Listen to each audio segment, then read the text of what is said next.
Hello everyone, Assalamualaikum warahmatullahi wabarakatuh. So this is in my video we met again, and in this video I would like to present and describe about the material importance as product design.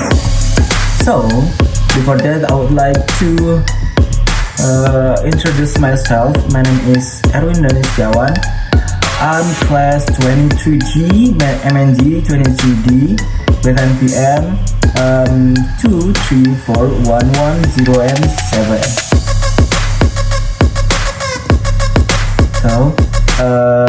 And I am the student at Technocrat University.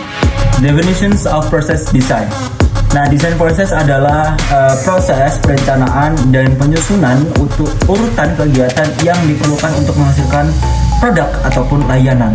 Nah, jika materi sebelumnya itu desain produk ataupun proses untuk merencanakan, tapi kalau di desain proses itu urutan kegiatannya yang diperlukan untuk menghasilkan produknya.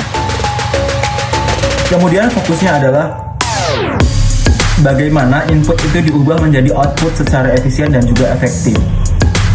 Nah, desain proses menentukan bagaimana pekerjaan dilakukan, mencakup langkah, kemudian metode, dan juga sumber daya yang digunakan dalam produksi untuk mencapai efisiensi, kualitas, dan juga biaya.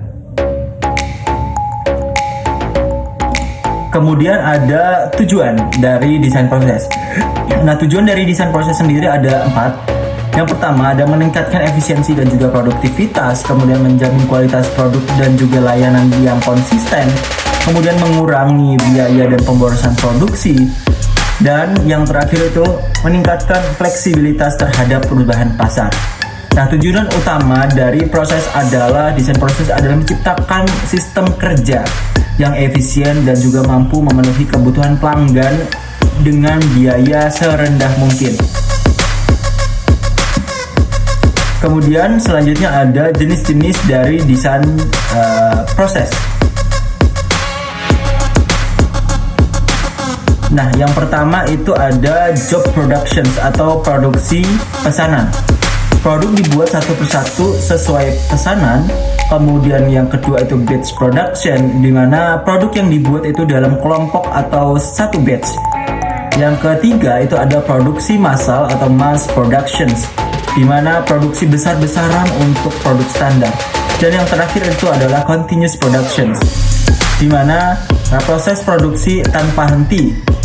Nah, setiap jenis proses digunakan untuk kebutuhan industri yang berbeda.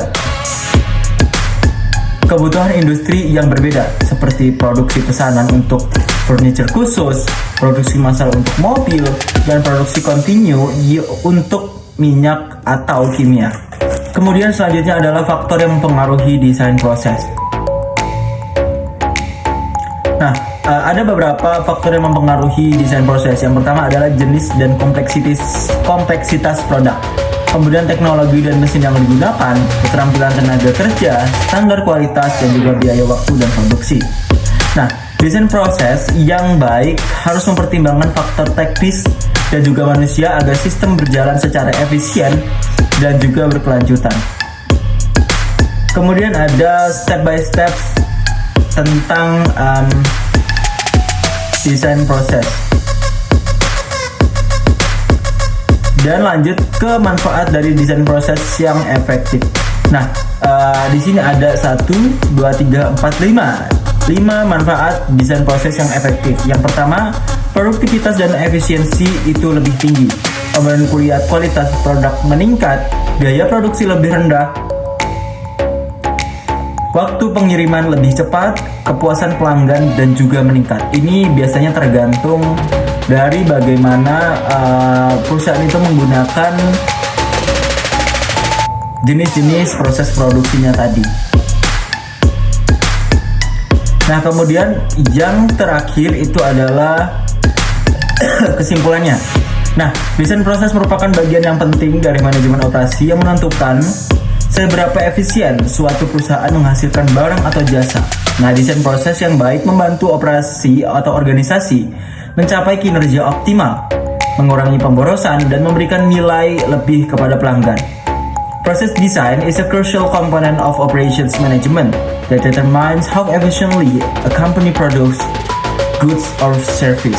A well-structured process design helps organizations achieve optimal performance, reduce waste, and deliver better value to customers. So this is the end about my presentations. I hope everyone can be here with the good conditions, and I will end the presentations with Assalamualaikum warahmatullahi wabarakatuh.